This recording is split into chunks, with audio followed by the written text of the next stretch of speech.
Hello, I'm Esther Githu-Ewart. It's Monday, February 28th. This is Africa 54.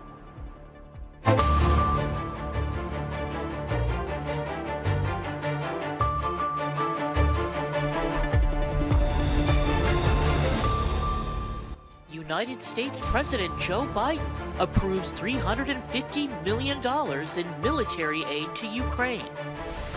Thousands of African students are stranded in Ukraine following the Russian invasion.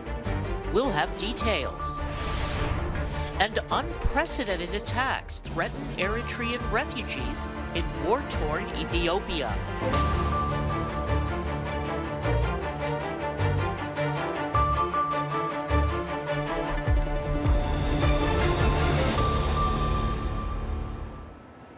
We begin with the crisis in Ukraine. Ukrainian President Volodymyr Zelensky is demanding an immediate ceasefire and the withdrawal of Russian forces from its territory. This demand comes as negotiations between Ukraine and Russia are underway at the Ukraine-Belarus border. President Zelensky's office says the Ukrainian delegation includes the country's defense minister and presidential advisor. Zelensky is also urging the European Union to grant his country immediate membership in the 27-member political and economic bloc. Meanwhile, the massive scramble of Ukrainians and immigrants to leave Lviv by train continues. Ukrainian refugees are packing train stations as they try to escape to Poland. Many are waiting for several days before they are able to leave. Meanwhile, NATO Secretary General Jens Stoltenberg says he spoke with Zelensky by phone and commended him for the bravery of the people and armed forces of Ukraine. Stoltenberg also tweeted that NATO allies are stepping up support with air defense missiles, anti-tank weapons, as well as humanitarian and financial aid. The EU says it will fund weapons for Ukraine to help it defend itself against Russia's invasion. The economic sanctions and fallout is starting to hit Russia. The United States on Monday blocked Americans from engaging in any transactions involving Russia's central bank. That's a devastating blow to the country's economy in further punishment of Moscow over its invasion of Ukraine. The strong economic sanctions imposed by the U.S. also bars transactions with Russia's finance ministry and national wealth fund. These moves are likely to force Russia's inflation higher, cripple its purchasing power, and drive down investments, according to U.S. officials. This action follows sanctions imposed last week targeting Moscow, including against Russian President Vladimir Putin and Russia's largest lenders. At least, and now for more.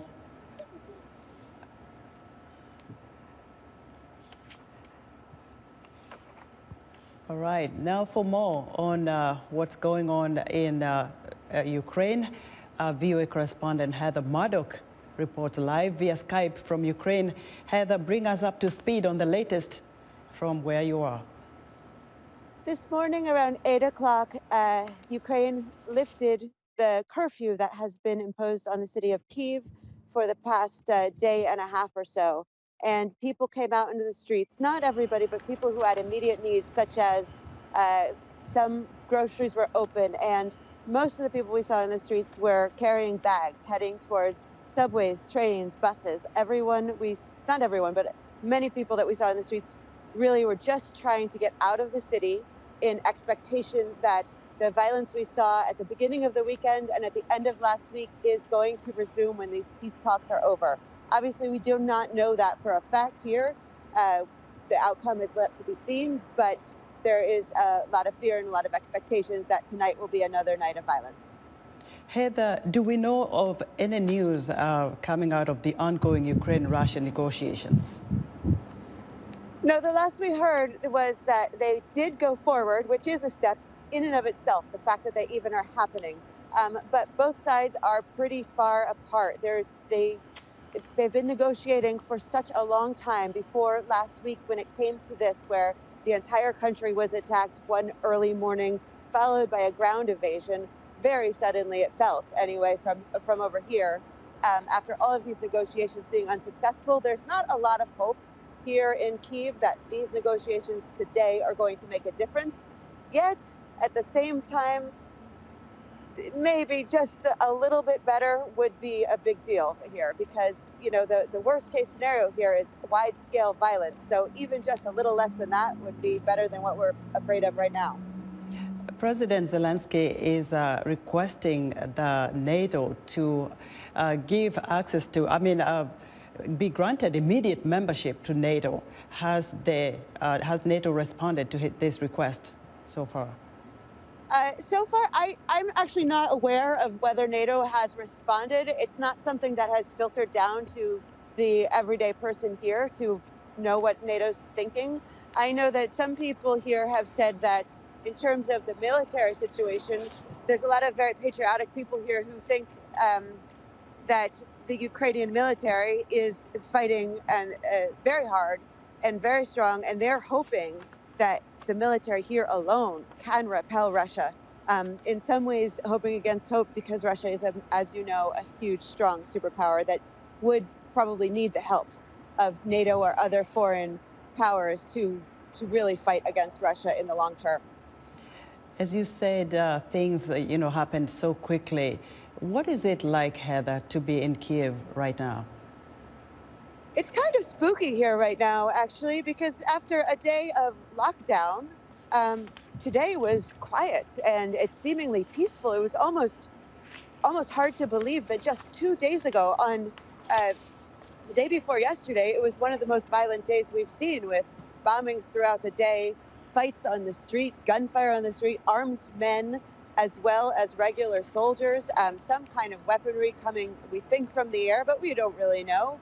And a building that had been hit early in the morning, still on fire by midday. So with all of this this violence, tension in Kyiv, just 2 days ago, suddenly it's quiet and nothing is happening. And we are all awaiting for perhaps, the next round of violence to happen. So yeah, I think that pretty much sums it up. It's pretty spooky here right now. Wow. Stay safe, Heather. Thank you so much. Thank you. That was VOA's correspondent Heather Murdock reporting live via Skype from Ukraine. Following the Russian invasion, thousands of African students are stranded across Ukraine. David Doyle has more. By 6 o'clock, if I can remember, I woke up to the sound of like an explosion. Nigerian doctor Akintola Onidamilola is trying to flee Ukraine's capital, Kyiv.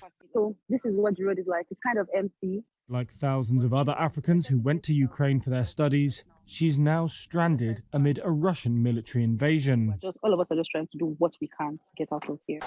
Cities under siege across Ukraine are home to tens of thousands of African students studying medicine, engineering and military affairs. What was seen as a cheaper alternative to Western Europe and the United States has now become a war zone. Russian tanks, planes and ships on Thursday launched the biggest European invasion of another nation since World War II. This is Dnipro in Ukraine's east, home to Ghanaian medical student Nana Efa Hockman. For now, I don't know. The only option we have is just to go to Poland border, but it's not really safe, because going to Poland border, literally, we need to pass through some of these cities before we can reach the western side of the country. Morocco, Nigeria and Egypt are among the top 10 countries worldwide with foreign students in Ukraine, together supplying 16,000 students according to the Education Ministry. But with flights grounded, African governments thousands of miles away are struggling to support their citizens. Ghanaian engineering student Percy Ahini Yaboa, speaking from the eastern city Kharkiv, says it's only now that the reality is hitting. Afraid of taking the road west and without flights or money, he's staying put. I think it's, for me, I think it's a bit too late for evacuation and all those things. Honestly, that's what I feel. The students Reuters spoke to said they have not yet received help from home. That was David Doe of Reuters reporting. The United States has announced that it is sending additional military assistance to Ukraine, including anti-tank and air defense capabilities. Ukraine's President Volodymyr Zelensky is imploring the world to help his people resist a full-scale Russian invasion, saying it is imperative to hold on to the capital city, Kyiv. VOA senior diplomatic correspondent Cindy Sain reports. In the Ukrainian capital, Kyiv, authorities imposed a day and night curfew until Monday morning after Russian forces entered the city. Earlier Saturday, Ukrainian President Volodymyr Zelensky sought to reassure his people that he is still in Kyiv and asked them to hang on and resist Russian occupation. I am here. We are not putting down arms. We will be defending our country because our weapon is truth.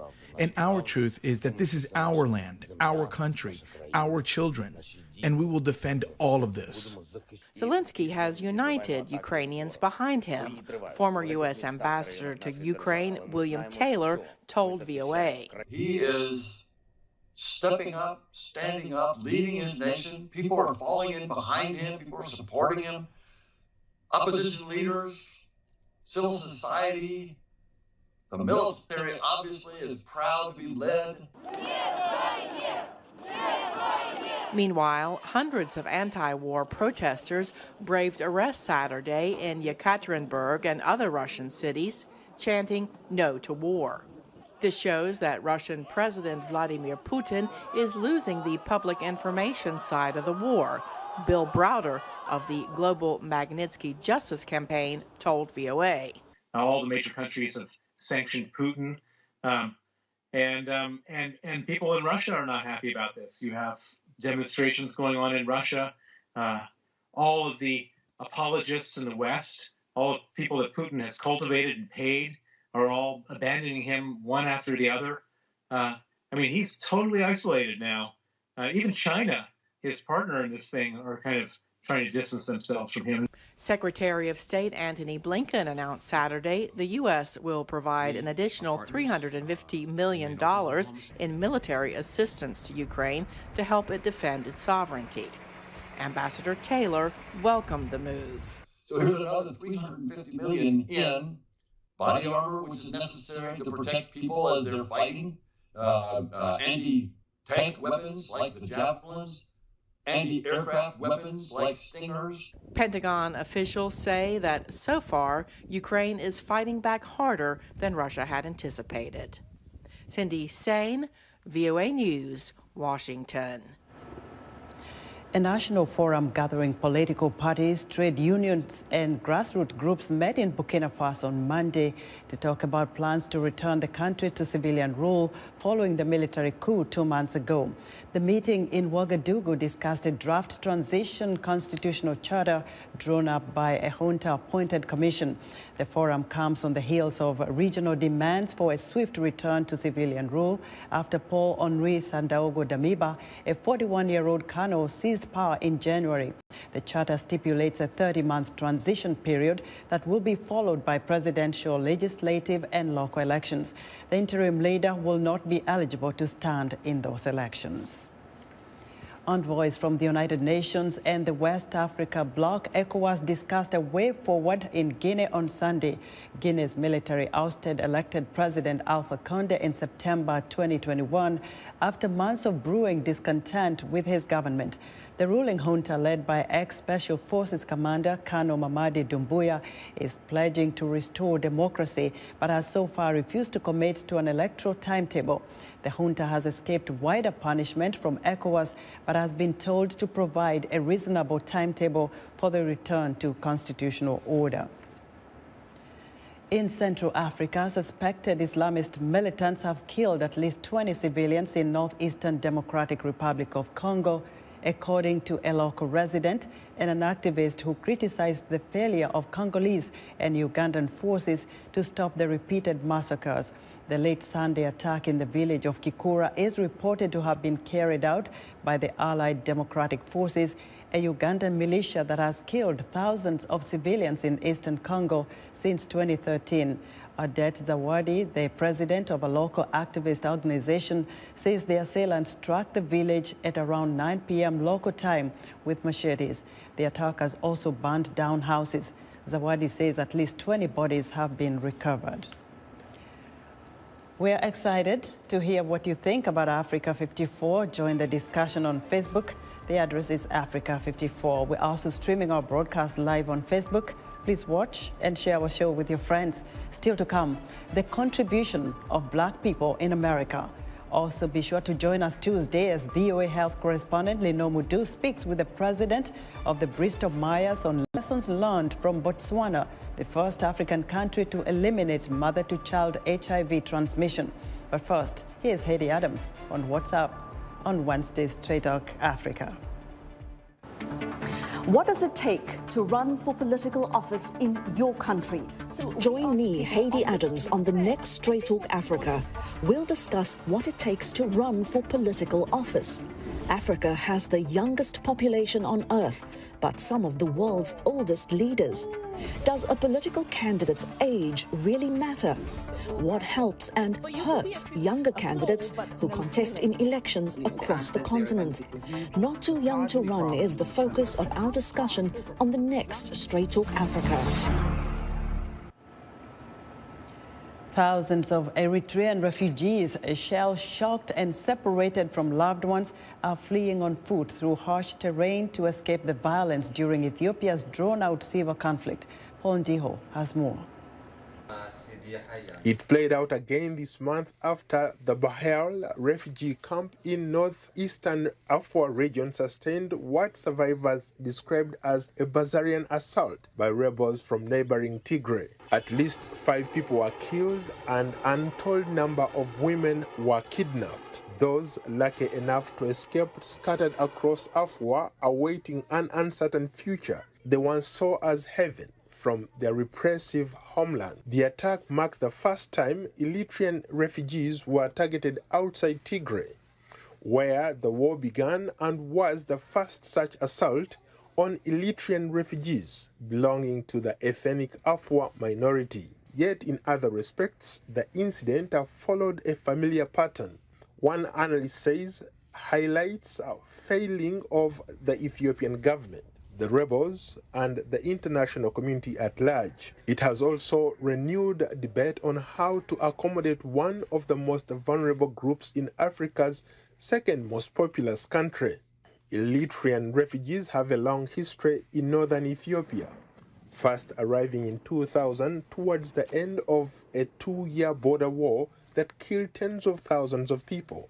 Before the current conflict broke out, some 113,000 Eritrean refugees were registered in Tigray and Afar, according to the UN. Most were fleeing the authoritarian rule of President Isaias Afwerki, whose human rights record led to some to dub Eritrea as Africa's North Korea. Ethiopian Prime Minister Abiy Ahmed won the 2019 Nobel Peace Prize in large part for initiating a peace deal with Isaias Afwerki following a 2-decade stalemate. Yet Isaias and the Tigray People's Liberation Front, TPLF, Tigray's former ruling party, remain bitter enemies, and Eritrean refugees fled at home in the region. That all changed after Abiy sent troops to topple the TPLF in November 2020, enlisting support from Eritrean soldiers. Early in the conflict, refugees at 2 camps near the border faced abuse, including killings, rapes, and looting at the hands of the Tigrayan rebels and Eritrean soldiers that Human Rights Watch has termed evidence of war crimes. Paul Ndiho, VOA News, Washington. February is Black History Month in the U.S. This year's theme is Black Health and Wellness. For more perspective on why February is dedicated to Black people in America, I spoke to Fatmata Barry, an attorney and civil rights advocate in the eastern U.S. state of Maryland. America was built really on the blood and sweat and the back of Black Americans in this country, on enslaved Africans in this country. And because of that, it's extremely important that the Black history is told on a consistent and regular basis. And then the fact and the truth is told from enslavement to Jim Crow time to today, and the struggles and the fights that the Black American society has gone through and continue to go through. Now, the theme of Black History Month 2022 is Black Health and Wellness. Why do you think this theme was chosen?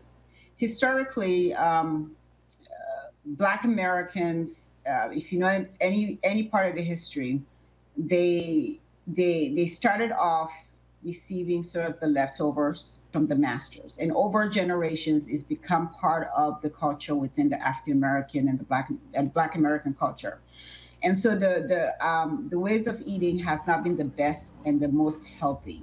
And because of that, and in addition to the stresses of being Black in this country and the health disparities that are here that are baked into the system in this country, and the racism and anti-Blackness that's baked into the system, Black American health has not been the best. That conversation should be had, and we must address the disparities that are present in the United States when it comes to Black health and access to health within the Black community.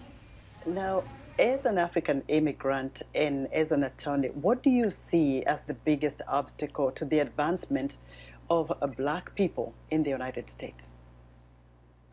Access to voting, access to education, access to health resources, access to economic development. It's access. And it's always been the fight. It's always been the fight as for Black people in this country. It's been the fight from the civil rights and before to now. Many of our people in this community, do not have proper information, whether it's educating their children or navigating the U.S. system and making sure that they are able to access all the benefits that they have a right to access. And not everybody has that information. What are some of the professions where you see more inclusion of Black people in America? The health industry in this country, you see so many Black people, Black immigrants. There are a lot of them. They are the frontline workers. They are the nurses, the LPNs, the CNAs, the RNs. Many are the ones who were there at the forefront of this pandemic. The discussion of frontline workers, they're not the face. But when it comes to the homes, the retirement homes for our elderly, they're the ones that were there. And we know how much the infection took hold of our nursing homes. And it was these women, these men who were there at the forefront. Fatoumata Barry is an attorney and civil rights advocate. She immigrated to the United States from Sierra Leone at age 11. Turning to African basketball, the Sports Association of the Moroccan city of Saleh. Saleh plays in the first division and has been at the top for several years. The club has won several titles in Morocco, and its exploits even go beyond the borders. It is also one of the 12 teams from 12 African countries selected to participate in the Basketball Africa League, which will begin on March 5th in Dakar. Emmanuel Mwajidibaye introduces us to this team through his report narrated by Jackson Vunganyi. It is impossible to talk about basketball in Morocco without mentioning the Association Sportive de Salé. To face the Basketball Africa League, which is on the horizon, the team is entrusted to this Australian lady, Liz Mills, and it is a first in Morocco, a woman at the head of a first division men's team. Mills is also the very first woman to have coached a men's basketball team in Africa. She led the Kenyan national team to the AfroBasket finals in 2021 for the first time in 28 years. She now has 11 years of experience, and she has confidence in AS Salé and believes the team will be triumphant. The strength of this team is its experience. We've got some of the best players in Africa playing for this club who have experience going against the teams that we're going to face in the BAL, and that really matters, having veterans in your team. We've also got quality imports as well, and we've got a great new generation of young Moroccan players who are going to show their talent in the upcoming games. They train from Monday to Friday for at least 2 hours in collective sessions and regularly play matches against other teams. Alal is part of this new generation on whom the club relies. He's been playing for AS Salé for 2 years now and knows exactly where the team will draw its strength from to face the next competition. Our strength are the coach who gives us the instructions, the team who plays with heart, and we play to win. That's why we always play to win, without forgetting the efforts of the presidents and all the guys behind the club.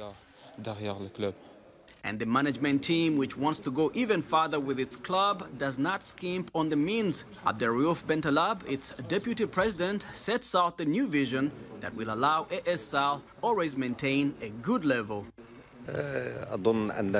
We had a generation that had allowed us to win several titles and trophies in the past. Today, it is necessary to renew the team, to rejuvenate it. We have therefore recruited 6 high-level players who are in the process of integrating and adapting to the style developed in the team thanks to participation in tournaments and taking into account the fact that we're a big club which plays to win titles. And that's our vision for the moment. Haruna is one of those new recruits. He is of Nigerian origin and was spotted during the first edition of the Basketball Africa League, which took place in Rwanda. He was then playing with the Cameroonian club against AS Sal. Today, he admits that he feels good in his new family and hopes for better results thanks to the Liz Mills training regimen. As Coach Lee said, it's preparation. You have to be ready in every possible detail, whether it's taking care of your body, preparing yourself physically for the weight room, coming an hour or two before, and trying to train, watching the film of the other teams, knowing the players, game systems, the strength of other coaches, weaknesses of other teams. It is the preparation. You have to invest everything there and go, and that's it. Afterwards, you have to leave with the results. Alvaro Massa is Spanish. He recently joined AS Sal after having been champion several times in Mozambique. He's also confident in his teammates' abilities and skills. I think we are a versatile team. We have a lot of options. We have guards, we have shooters, we have people that play one-on-one. It's going to be difficult to defend us. And the coach is really good, and he's going to help us to get the objectives. 8 times Moroccan champion, 11 times winner of the Throne Cup, Africa Club champion, Arab vice champion of clubs. Corsairs of Sal, as some supporters nicknamed them, will play 5 phase matches at Dakar in their group named Sahara Conference from March 5th to 15th, 2022.